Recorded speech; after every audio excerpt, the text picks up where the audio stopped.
Nigel, this is big. This is big boy stuff. You're saying protect him. But you've got delay. Yeah, but there's going to be mismatch.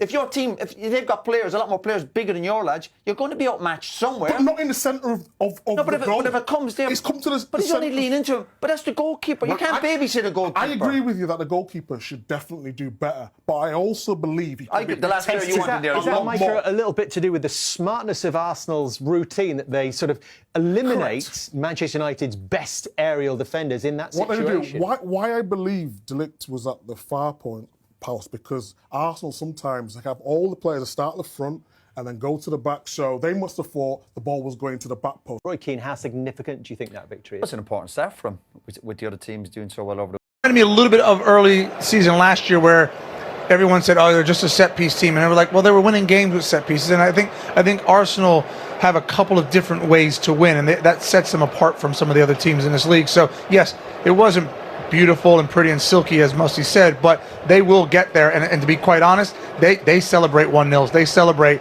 getting 3 points no matter what it is. So that's a good match for them. Real quick, Tim, do Manchester United need a new goalkeeper?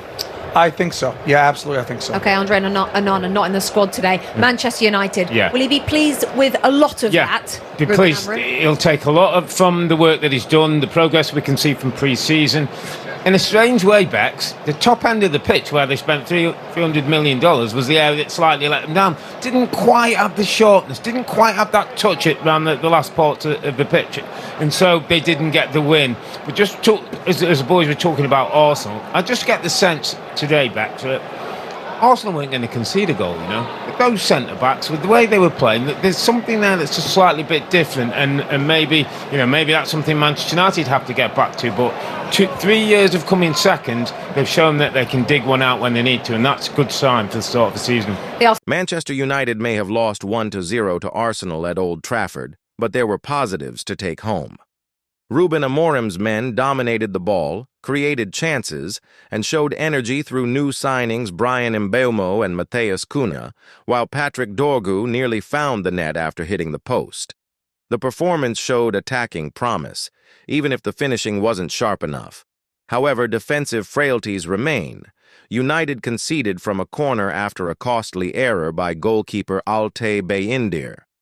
That lapse proved decisive, underlining the need for greater focus at set pieces. Despite the defeat, United's fans saw glimpses of a more aggressive, confident side. If Amorim can fix the defensive cracks, this team could quickly turn performances into victories.